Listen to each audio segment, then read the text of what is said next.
अच्छा, we're gonna solve one question regarding 2024 अक्टूबर नवंबर। और ये है एब्स्ट्रैक्ट डेटा टाइप का क्वेश्चन है।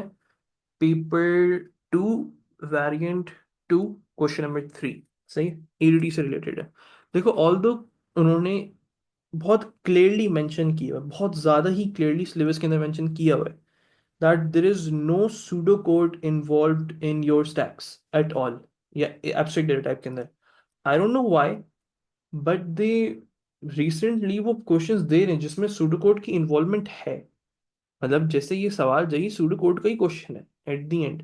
आई नो कि इट्स समथिंग, इट्स समथिंग कि it's not fair at all कि आपको ये बोल के there is no, the candidate is not suppose to do the pseudocode of these.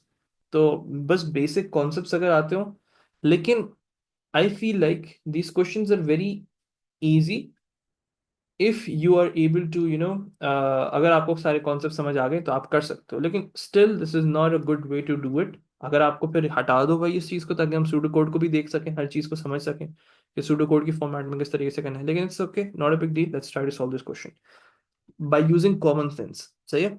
A program uses a stack to hold 60 numeric values. तो जो 60 numeric values होती हैं आप लोगों की, दैट मीन्स व्हाट? जो स्टैक होता है उसका क्या मतलब होता है? That's a last in first out principle. And इसमें हम लोग एक पॉइंटर्स को यूज कर रहे होते हैं। ठीक है, the stack is implemented using two integer variables and one D array. One D array और दो इंटीजर वेरिएबल्स के जरिए से बनाया हुआ है। The array is declared in pseudocode as shown. Declare this stack array upon colon 60, मतलब 60 elements. The stack operates as follow: global variable, which is your start pointer, sp जो होता है start pointer, acts as a stack pointer. चलो, it's not a start pointer, it's a stack pointer. English में start pointers होते हैं, my bad. तो global variable sp, which is basically your stack pointer, that points to the next available stack location. ये जो point होता है ना, ये वाला, that's very confusing. तो इसको बहुत क्लियरली ट्रांसलेट करके समझा करो। क्या कहना चाह रहे हैं? That points to next available stack location. ये चीज बहुत इंपॉर्टेंट होती है, क्योंकि ये डिटरमाइन करती है कि पहले आप स्टैक पॉइंटर को प्लस करोगे फिर स्टोर करवाओगे, या पहले स्टोर करके फिर +1 करोगे। That's very important for you to understand this, कि आपको ये चीज समझना बहुत जरूरी है। क्योंकि दो तरीके होते हैं, आप जहां पे स्टैक पॉइंटर पॉइंट करें वहीं पे स्टोर कर दो, स्टोर करने के बाद +1 करो। एक तरीका ये होता है। एक तरीका होता है जहां पे भी पॉइंट कर रहा है पहले +1 करो फिर स्टोर करो। तो दो अलग अलग तरीके हैं ये। अच्छा, अभी क्या कहना चाह रहा है? Points to the next available stack location. तो मतलब ये एम्प्टी एम्प्टी स्पॉट पे पॉइंट कर रहा है, यस और नो? जहरा, ये बताइए। एम्प्टी स्पॉट पे पॉइंट कर रहा है, एम्प्टी लोकेशन पे, right? Points to the next available, available का मतलब खाली जगह। सही है। दैट मीन्स व्हाट, कि पहले स्टोर करेंगे फिर +1 करेंगे। बेहतरीन बेहतरीन। The value of start pointer, stack pointer represents an array index. Okay. Global variable on stack represents the number of values currently on stack. Stack के ऊपर कितनी वैल्यूज हैं उस चीज को, 5 हैं, मैक्सिमम कितनी हो सकती हैं? 60 हो सकती हैं। तो ऑन स्टैक की जो इनिशियलाइजेशन होगी वो काउंटिंग कर रहे हैं एक तरीके से। The stack grows upwards from array element index 1। बहुत ही बच्चों वाली चीजें। Give the initial values that should be assign to to the two variables. अब मुझे सोचना पड़ेगा इसके मुताबिक कि ऑन स्टैक का तो मुझे समझ आ रहा है कि काउंटिंग करनी है, तो I am gonna call it 0। लेकिन स्टैक पॉइंटर क्या था? Next available stack location. तो it should points towards the empty value. तो एम्प्टी वैल्यू क्या होनी चाहिए स्टैक की? अगर पूरा एरे खाली है, इनिशियल वैल्यू चाहिए, तो क्या होनी चाहिए? इट शुड बी 1, क्योंकि it's starting with 1, right? First position is your empty. अगर वो बोलता does not point to the next available stack location, it points towards the element which is added, या इस तरीके से बोलता points to the newly added value, to the newly added value. मतलब जो आपने वैल्यू ऐड की है उसकी तरफ करता, तो फिर मुझे स्टैक स्टैक पॉइंटर को क्या कर देना पड़ता? 0। क्योंकि पहले +1 करवाएंगे फिर स्टोर करेंगे, तो जब इस तरीके से होगा तो ऐड करने के बाद न्यूली एडेड वैल्यू की तरफ पॉइंट कर रहा होगा। इजी। जब भी फिलहाल स्टैक पॉइंटर 1 हो गया। Okay. Explain why it is not necessary to initialize the array elements before the stack is used. जो हमारे एरे एलिमेंट्स हैं उनको इनिशियलाइज करने की क्यों जरूरत नहीं है before the stack is used? बताइए।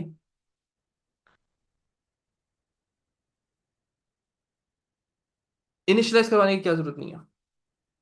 क्या सोचा इस चीज के बारे में?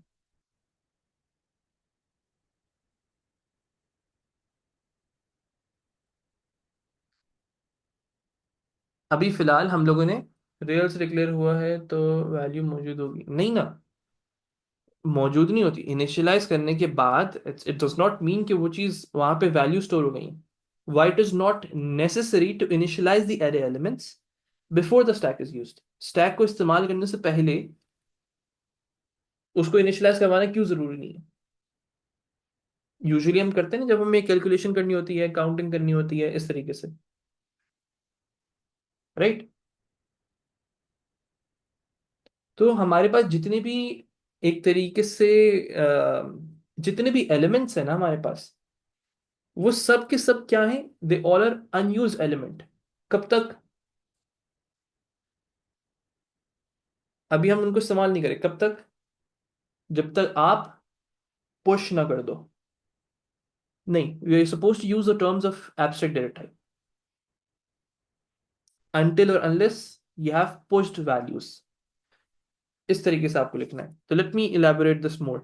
Why it is not necessary to initialize the array elements before the stack is used? Stack को इस्तेमाल करने से पहले ही आपने उसको एरे को इनिशियलाइज करने की क्यों जरूरत नहीं है? क्योंकि वो जितने भी हमारे पास अनयूज्ड एरे एलिमेंट्स है ना, आप उनको एक्सेस नहीं कर सकते हो। कब तक एक्सेस नहीं कर सकते? क्योंकि हम लोग जो है इसको एरे की तरह नहीं डील कर रहे, हम इसको डील कर रहे हैं इन फॉर्म ऑफ स्टैक्स। तो स्टैक के अंदर जितने भी अनयूज्ड एरे एलिमेंट्स हैं, you can not use them जब तक कोई वैल्यू पुश ना की हो। Is this clear now? So how you're supposed to write unused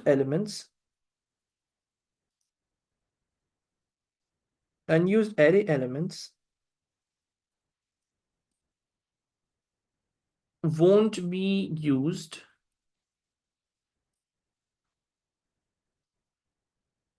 as its stack until as its stack, not 1D array, as it's implemented as stack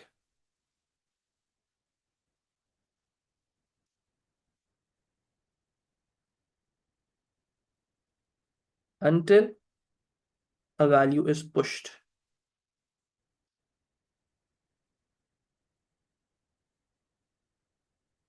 जब तक आप उस पे स्टैक पे कोई वैल्यू को पुश नहीं करोगे, you won't be able to do that. This is 2 marks. अच्छा, अब आ जाओ पार्ट बी की तरफ, which was basically question. A function to add a value to this stack. कुछ भी चीज को ऐड करने के लिए वी कॉल इट पुश। किसी भी चीज को स्टैक से निकालने के लिए वी कॉल इट पॉप। तो a function to add a value to this stack is expressed in pseudocode as shown। The function will return a value to indicate whether the operation was successful or not। ठीक है। अब सबसे पहली चीज, हमने कुछ चीजों को देखना है। If condition, then declare return value boolean. ठीक है। Return stack is already full. अब स्टैक इज ऑलरेडी फुल के अंदर हम लोग क्या चीज है भाई, हमें किस तरीके से आइडेंटिफाई करना है? रिटर्न ट्रू हो रहा है वो। राइट। तो अगर स्टैक फुल होगा तो हमें क्या रिटर्न करवाना होगा? फॉल्स रिटर्न करवाना होगा। तो what I am gonna do, I am gonna fill in the blanks first. ये वाली कि मुझे फॉल्स रिटर्न करना होगा। कब फॉल्स रिटर्न करना होगा? I have one value which is known as on stack. तो ऑन स्टैक की वैल्यू जब क्या हो जाए? 60 हो जाए। ऑन स्टैक की वैल्यू जब 60 हो चुकी होगी तो I am gonna use that, right. तो ऑन स्टैक की वैल्यू जब 60 के बराबर हो जाए, मतलब +1 +1, जब हम एक एलिमेंट ऐड कर देंगे, देखो ना, on stack equals to on stack +1 हो रहा है, तो दैट मीन्स उसकी वैल्यू 60 हो जाएगी। तो it's just going to return false and that's it. Loop रुक जाएगा, आपका फंक्शन से बाहर आ जाओगे। अब आ जाओ इस चीज को देखते हैं। What does this particular value means? क्या आपको स्टोर करना है? सही। हाँ, एसपी भी इंक्रीमेंट होगा, लेकिन अभी फिलहाल यहाँ पे नहीं होगा। यहाँ पे करना है ना आपने, अपने स्टैक पॉइंटर को पहले यूज करके फिर इंक्रीमेंट करना है, राइट। क्योंकि it's pointing towards index position 1। तो पहले हम स्टोर करेंगे, स्टोर करने के बाद करेंगे। तो अब वो कह रहे हैं दिस वैल्यू, ये चीज वो है जो आपको स्टोर करवानी है। क्या चीज स्टोर करवानी है, कहाँ स्टोर करवानी है? Let's see what's the name of the array. The name of the array is this tag. तो आपको दिस टैग पे जाओ। If your on stack equals is not equal to 60, मतलब अभी आपके पास जगह है, उसने रिटर्न नहीं किया, अभी और चल रहा है, तो what I am gonna do is this stack पे जाओ, उसके स्टैक पॉइंटर पे जाओ, स्टैक पॉइंटर पे जहां पे भी स्टैक पॉइंटर पॉइंट कर रहा होगा वहां पे दिस वैल्यू को स्टोर कर दो, और stack pointer equals to stack pointer plus 1। Increment करवा दो अब इसको, ऑन स्टैक के अंदर ऑन स्टैक प्लस 1 कर दो, एक वैल्यू ऐड कर दी, रिटर्न ट्रू कर दो, एंड फंक्शन। तो this is how you gonna get 4 marks in this and 2 marks in this, 6 marks, and 1 mark in this, 7 marks in total. This is how you're supposed to do this. ठीक है जनाब, so we are done with this code as well. Let me pause the recording.